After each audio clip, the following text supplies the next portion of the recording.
where's your presence in terms of those of us that live in East Nashville? Go ahead.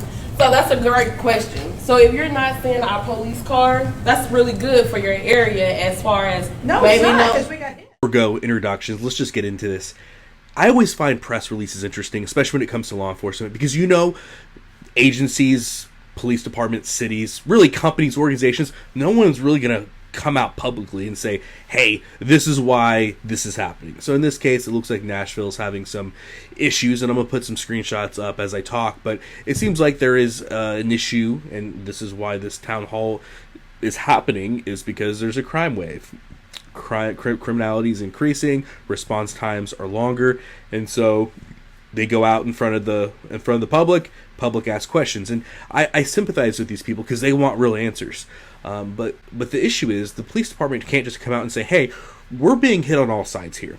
We have issues at the very top, to include our police chief sleeping around on company time, right? Can't just come out and say that, hey, leadership issues and leadership changes is going to change how things are run on the street, because they are. If you think that getting and having your chief of police having to immediately step down isn't going to change things on the street, you're wrong. You have commanders of different precincts that are changing.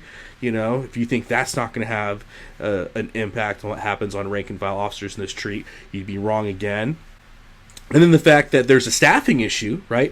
When you have a staffing issue and you're hundreds of officers down from where you want to be, that's going to change what you see on the streets. And then you see the political landscape of law enforcement, depending where you're at. That's going to cause problems. And then you have a training component of that. Are the officers trained? Do the officers know what they can and can't do? How well equipped are they to do the job that's being asked of them? That's going to change and determine the type of service you get on the street. So it's really sad, because you have all these things going on in Nashville right now, and then you have this female sergeant that wants to get in front of everybody and say, well, if you don't see our police car, that's a good thing. It's like, really?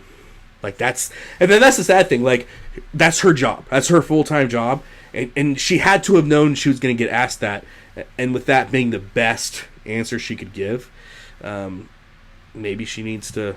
They have courses you can take. There's classes for this kind of stuff. So it looks like Nashville's getting the brunt end of it. Hopefully they pull through.